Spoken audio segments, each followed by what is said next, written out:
Good morning, Bucknutters. Welcome to the Bucknuts Morning 5 here on Wednesday, February 20th, 2019. I am Dave Biddle.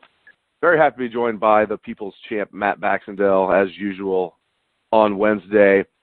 Bax, let's get into a topic that I know a lot of fans are wondering about. We're wondering about it, too. How will the play-calling duties break down? Ryan Day's been asked about it, and he's been, I don't want to say coy. I mean, he hasn't really avoided it. He just says, we're still talking about that. I will be heavily involved, as he says. Obviously Kevin Wilson's going to be involved, Mike Yurcich. Bax, how do you think that's going to break down as far as the play-calling responsibilities? This is an interesting one because you have three real heavyweight guys on that offensive side of the football in terms of play-calling. Kevin Wilson's obviously an extremely accomplished offensive coordinator in his career. He did well at OSU the first year he shared duties with Ryan Day. He still deserves credit for last year, even though Ryan Day was the primary play caller. Let's be honest, whenever Ryan Day was the head coach for 3 games, Kevin Wilson certainly had a significant role in the play calling. He may have even been the play caller the first 3 games while Ryan Day was the head coach. But of that same token, I don't think Ryan Day is going to be involved in the nuts and bolts of every single play call, purely because if that was his plan, was to be heavily involved on every single play, he wouldn't have brought in Mike Yurcich.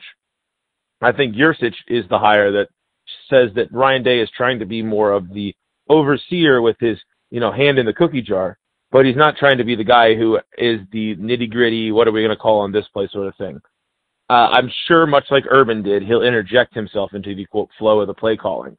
But I don't think you're going to see him pulling a Jim Tressel and being the play caller and the head coach at the same time, not with both Wilson and Yurcich there. The offense would have to seriously struggle and be way worse than any of us expect for him to really jump in on that. So my read right now is that Yurcich is going to be the guy. I think Wilson's going to be heavily involved, and obviously Ryan Day is going to be involved because he's an offensive, savant in many ways. But I do think on game days, Ryan Day is going to be trying to split his attention. And we're going to find out this year if that's a good thing or if it's something he's going to have to reevaluate mid-season. But I don't think he would have brought in Mike Yurcich, stolen him from Oklahoma State with Yurcich's track record, and not told him he was going to be the play caller. I agree with you. I think Ryan Day will be calling a lot of the plays, but I think if he had to rely on one of the two, it'll be on Yurcich more so than Kevin Wilson, although I think Kevin Wilson's obviously going to be heavily involved with everything. He's going to be kind of the run game coordinator, while Yurcich, with his title, of course, he is going to be the passing game coordinator. What's interesting, my friend, you and I were, the co-club presidents of the Kevin Wilson fan club, and first of all, I'm glad he's still around. That shows that we know he's got an ego, but, at least he has stayed around. Ryan Day was the one that really, just completely just rised up and became like the head coach in waiting. Now they bring in Yurcich. What do you make of all that? I still think Kevin Wilson's a brilliant offensive mind looking at what he's done throughout his career. Again, I'm thrilled he's still here at Ohio State, but what do you make of you and I were wrong. We thought he was the guy. Ryan Day was the guy. Well, I don't think even Urban expected Ryan Day to be the guy. I think he thought highly of Ryan Day, and we all went, wow, that guy seems to really have it. When Kevin Wilson was hired, I think the thought process was, look what Kevin Wilson did at Oklahoma. Look what he did with bum talent at Indiana. And this guy is going to be awesome with Ohio State caliber talent. And Ryan Day just is the Falcon Heavy shooting off into the sky from the moment that he landed. I don't even think that's a knock on Kevin Wilson. And for all of the ego and arrogance that Kevin Wilson supposedly had before we saw him, and may well have had because I didn't pay close attention to what Kevin Wilson's day-to-day was like at Oklahoma or Northwestern or Indiana before he got here. Since he's got to Columbus, he has been usurped as the primary play caller, didn't make a peep about it, just made sure the offenses continued to be really good. He has been in a position where the offensive line has been a concern, and there's been a lot of talk that Kevin Wilson is essentially the offensive line coach right now, which is a step back for a guy who was a Big Ten head coach, 2 years ago? So, I think he's certainly shown he's willing to do what it takes to help the program succeed. I also think, in the cynic in me, is probably the correct one here, which is when Kevin Wilson left Indiana, didn't even get a buyout. It was just a we're both getting out of this deal without trash-talking each other kind of equation. Kevin Wilson's image needed rehab. A lot of people said he was too hard on his players. He was a 1980s coach in the new millennium, and he's come to Ohio State. I've heard nothing bad about him. He's been a team player, and if you look at what he's done with the responsibilities, there's no question on that. He's been willing to step aside whenever something's better for the situation, apply himself essentially as a position coach in some spots, and he's essentially at this point rehabilitating himself for one more run at a head coaching job somewhere. And I think that was his plan from the start. Urban used to ask his coaches, give us 2 years. I want 2 years as an assistant here. That's my request to you. He asked that of every one of his coaches. He'd stick with them for 2 years. We saw it with the best of our coaches and the worst of our coaches under Urban.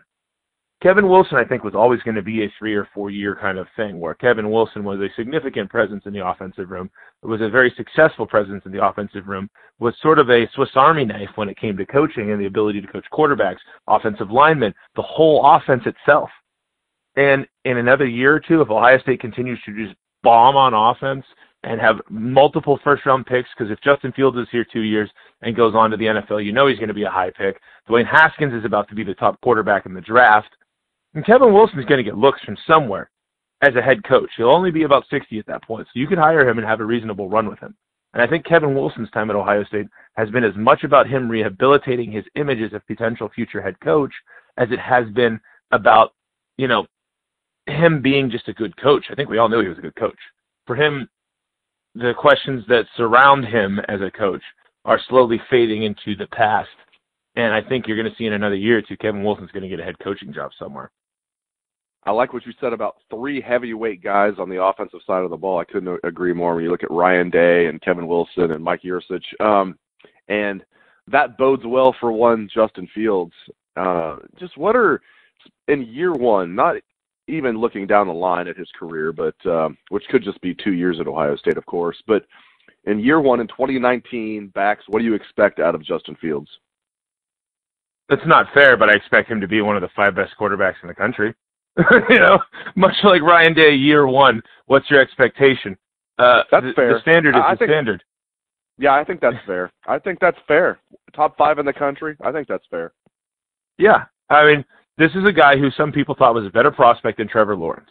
And when he got to Georgia last year, he was so good he thought he was going to dethrone a guy who made it to the national championship game. By the way, Justin Fields' statistics when he was in the game at Georgia are nearly flawless. He just didn't get to throw the ball very much. For some moronic reason, I think Kirby Smart, maybe not moronic, but Kirby Smart's reasoning here, I think, was, hey, look, I've got a guy in Jake Fromm who can throw, but he's not a good runner. So when we bring in Fields, let's make him the change of pace guy, even though he's a good passer. And so a lot of people got Stephen A. Smith disease and think that Justin Fields is just a running quarterback, right? The truth of the matter is, he's not just a running quarterback, right? He's a guy who a lot of people think has similar passing chops to a guy like Dwayne Haskins. Dwayne Haskins is about to be a top 10 pick in the NFL draft. Dwayne Haskins is the best passing quarterback in the history of Ohio State.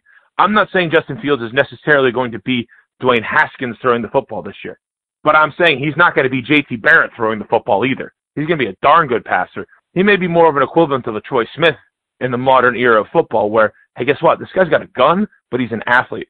Now, I think as Fields develops, we're going to see a little bit more of a Troy path for him, which is he'll run more early, right? If it breaks down and he's out of the pocket and he sees 10 yards, he'll go pick him up with his feet. As he gets older, I think Fields is going to be a guy who is going to take the arm into the equation.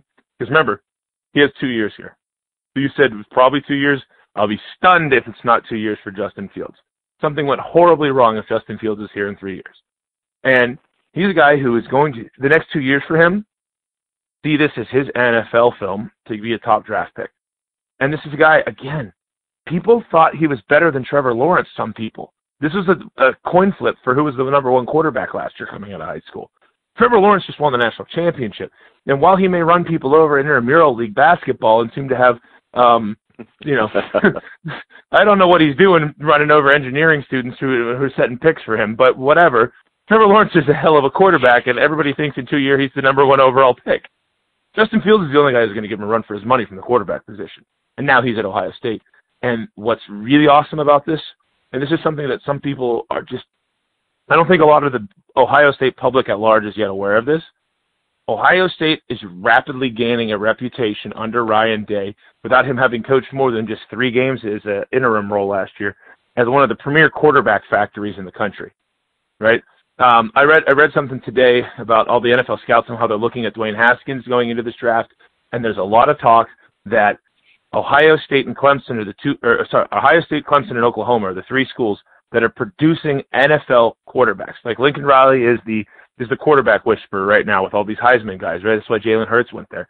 They said if there's anybody up there with Lincoln Riley in the eyes of NFL evaluators, it's Ryan Day. What does that tell you about kids who want to play quarterback in the next 10 years coming to Ohio State? It says a lot. And it also tells you something that a lot of these NFL scouts are already looking and saying, hey, that Fields guy who hasn't really played much, that most of the public at large doesn't know a lot about, he's going to be really flipping good this year. So my expectations for Justin Fields are stratospheric, and I do think he's going to live up to them. That's the craziest part about this. This is one of the most talented quarterbacks, one of the most highly rated recruits to come to Ohio State ever. Great insights, as always, from the People's Champ, Matt Baxendell. You can catch his column every Sunday on Bucknuts. It is The Bucket. Thank you very much, Bax, and thank you to all the listeners out there for tuning in to the show. I appreciate it. Hope you have a great day. Let's hear that Buckeye swag, best damn band in the land.